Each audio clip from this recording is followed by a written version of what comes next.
માત્ર ભારતમાં જ નહીં પરંતુ વિશ્વભરમાં જેનું નામ ગુંજી રહ્યું છે એવા સંત શિરોમણી બજરંગદાસ બાપાના જન્મસ્થળ અધેવાડા વિશે તો આપણે સૌ જાણીએ છીએ।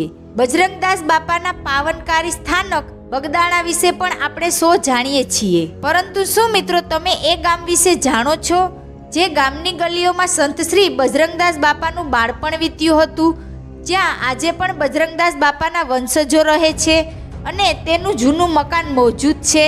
ખરેખર મિત્રો આ ગામ વિશે વધુ માહિતી મેળવવા માટે વિડીયો અંત સુધી જરૂર જુઓ। શરૂઆત કરીએ તે પહેલા બાપા સીતારામ લખીને નીચે કોમેન્ટ જરૂર કરજો।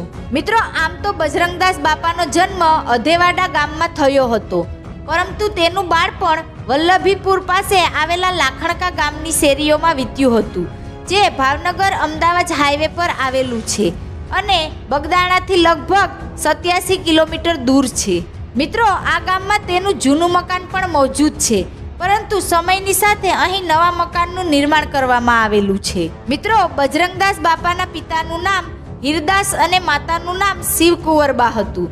રામાનંદી સાધુના ઘરે જન્મ થયો હોવાથી તેમનું બાળપણનું નામ ભક્તિરામ હતું। તેમણે 11 વર્ષની ઉંમરે ગુરુ સીતારામ બાપુ પાસેથી દીક્ષા લીધી અને સમાધિમાં લીન થઈ ગયા।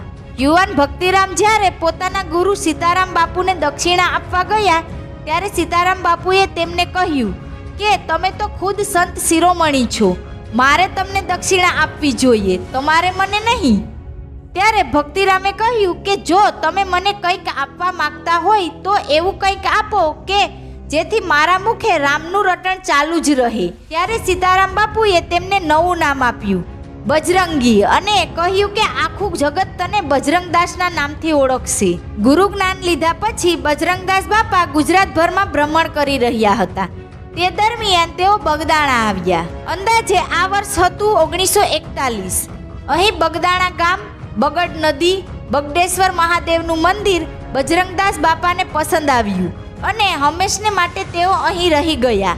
એવું કહેવાય છે કે તેઓએ વર્ષ 1951માં આશ્રમ સ્થાપના કરી હતી।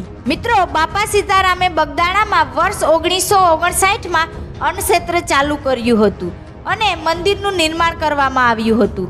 આ મંદિરમાં આરસપાળના પથ્થરોનો ઉપયોગ કરવામાં આવ્યો છે। મંદિરનું પ્રવેશદ્વાર વિશાળ છે અને બંને બાજુ કાચ છે।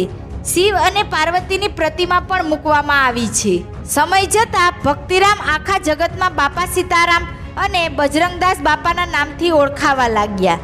તેઓએ વર્ષ 1977માં દેહ ત્યાગ કર્યો। બજરંગદાસ બાપાની પુણ્યતિથિ પોષ વદ ચોથ અને ગુરુ પૂર્ણિમાનો ઉત્સવ અહીં ધૂમધામથી ઉજવાય છે।